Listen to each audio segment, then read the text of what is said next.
Hello, this is Tyler White. Today we're going to talk just about how to run the hand drill. There'll be other videos on how to build them from scratch, but right now I want to talk about just the techniques to make the hand drill work. Okay. First thing you want to do when making hand drill work is take everything off your hands. You're going to sweat. I'll usually take my hat off. Okay. If you sweat enough that it's going to drip into your hand drill pile, leave your hat on. Take your rings off. Take your watch off, set them off to the side. One cheating technique that you can do is to get some pine pitch and apply it to the top of your spindle. I've already done that. This is a piece of goldenrod. This is a piece of cottonwood root from the desert, so it's very cooked. The most important thing that you can look at in this type of material is that when you put your finger on it, it makes a mark. That way you know it's soft.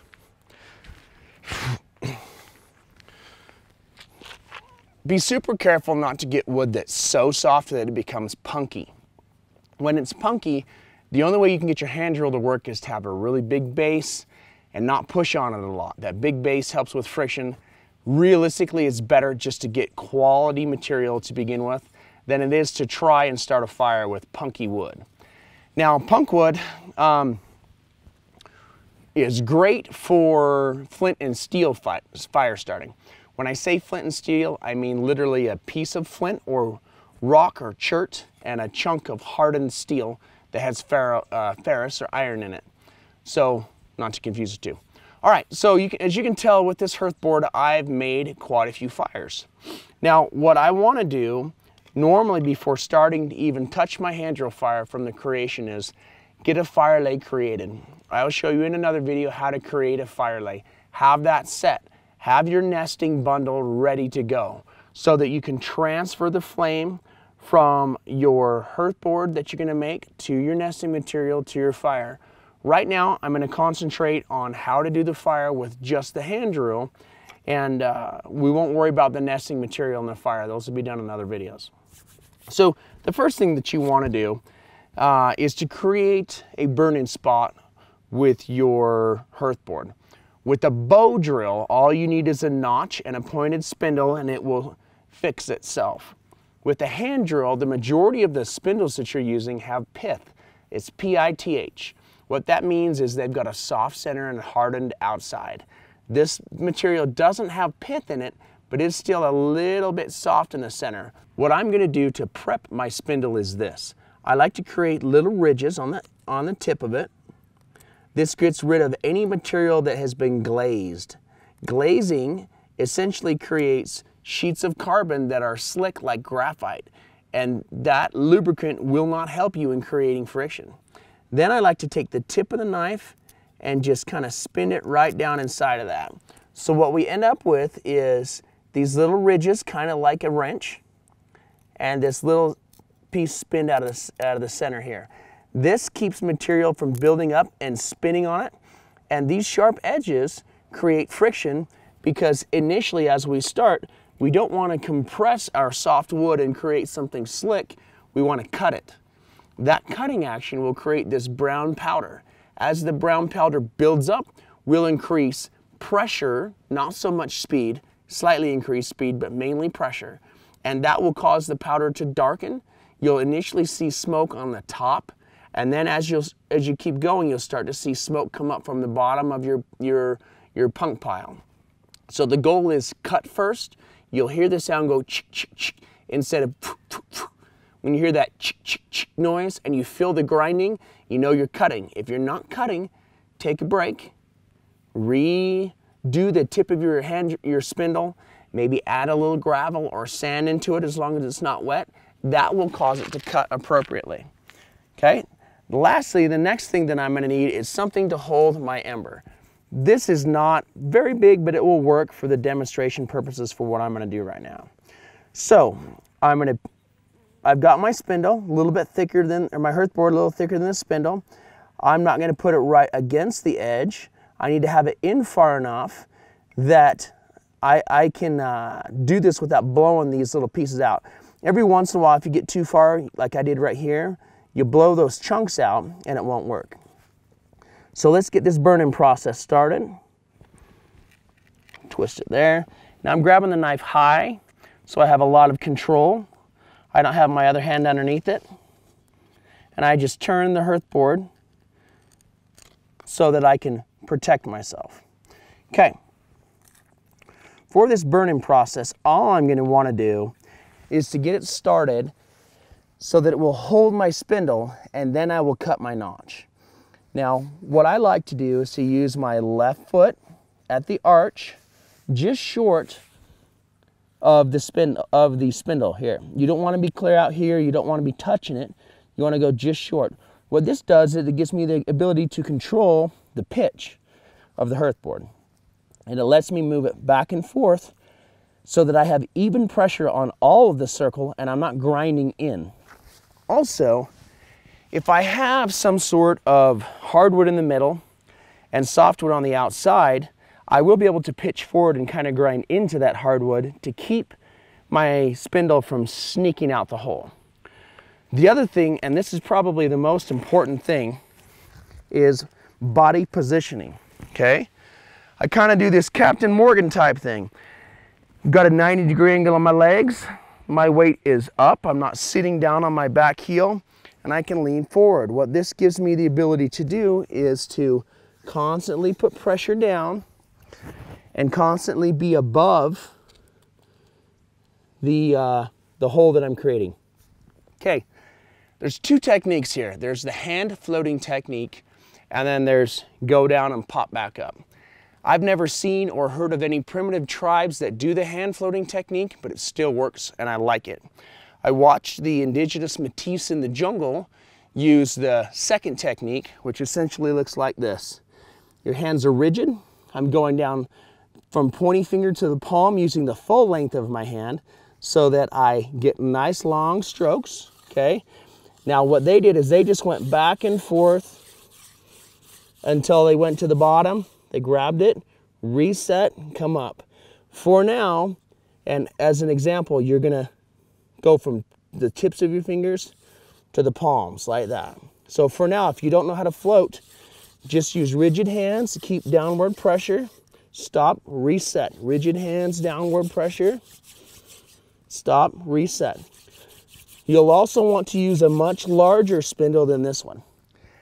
To float, all that you need to remember is your fingers come up when they come back. Just like you're scooping food into your face. This is a gross exaggeration, okay, because it's only slight. But remember, your hand scoops food and comes back. If you can keep that in your brain, you'll get the right direction. What's happening is it comes up and it comes up, okay? A way to practice this is to go down, then to walk up the stick, then go down, then walk up the stick, and you'll get the floating technique. I like to, for an advanced technique, just float in the beginning while I'm cutting. What this does is it just gives me the ability to have constant downward pressure, long strokes, and to calmly get my burn in. I can already smell the smoke come out of it. So that means that my burning process is done. I'm not quite cutting yet, which is important. But first, we've got to create our notch. The biggest question I get when I'm teaching students is, how big is the notch? What I like to tell them is 1/8 of a pie, just short of the center. If it's too wide, your little wings on the side are going to blow out, or your spindle's going to come out. If it's too narrow, you're not going to get enough oxygen, and it's just going to compress in there and suffocate your bundle. So 1/8 of a pie, just short of the center. Now, right here, I'll put my finger as a measuring spot with my fingernail. I'll create a notch. Right here, I'll put my finger as a measuring spot. I'll create a notch. I'll follow that notch down, and instead of going straight, I go just slight at an angle past straight. What that does is it gives me the ability to have more oxygen. You can only usually get 1 or 2 embers per hole, and you don't usually use that last little piece of wood in the bottom. Because of that, A little bit of an angle at the base of this gives me the ability to get more oxygen in there. Now, to remove this, remember again that these are just stacks of fibers. So we cut through the fibers, and then just tilt the knife and it will pop these chips out. Continue to do that all the way through and you won't grind and crunch and mess your way through this hearth board. Another thing that you can use if you have it is a little saw.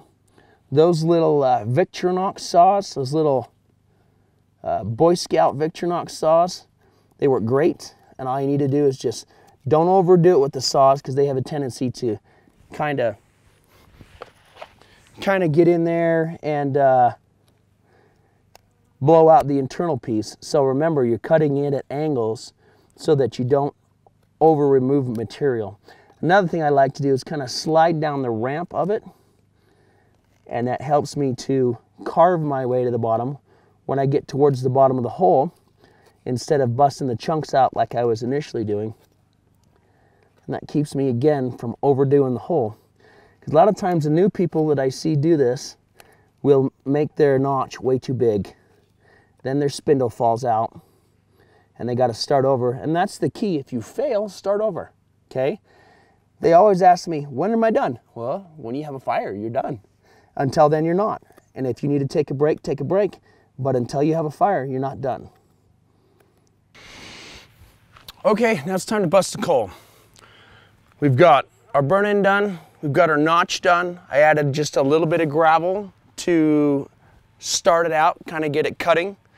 I've created the little angles on the tip of the hand drill, put the divot in the center. My body position is going to be correct, okay? I'm above the hand drill kit. Now, I'm gonna float for a second until it heats up. Once it starts to heat, then I'm gonna drive until I get the punk wood. Once it smokes, I'll wait until it smokes from the bottom, and then we'll have an ember.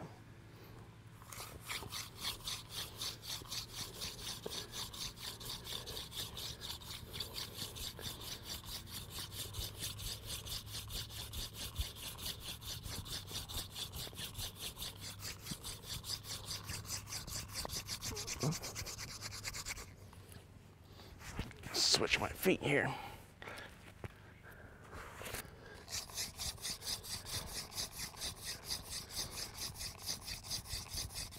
A little bit of spit to help me get sticky with the spindle.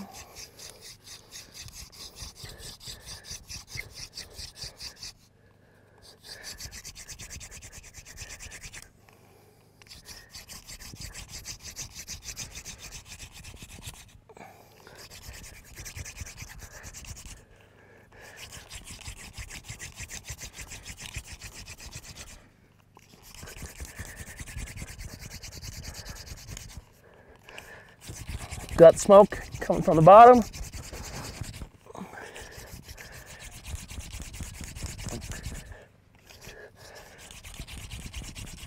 Okay, now I've got an ember. I'm gonna pull it out, pump it a little bit, get some oxygen in there.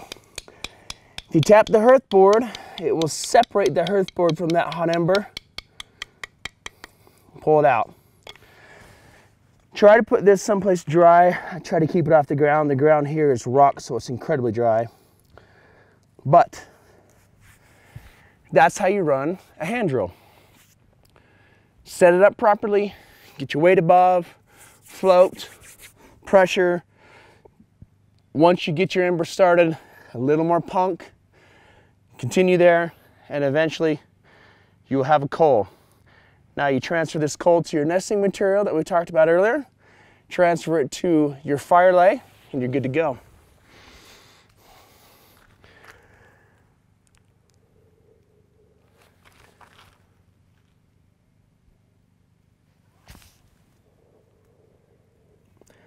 All right, this is Tyler White teaching you how to properly run a hand drill. I hope this was valuable to you, and thank you for watching.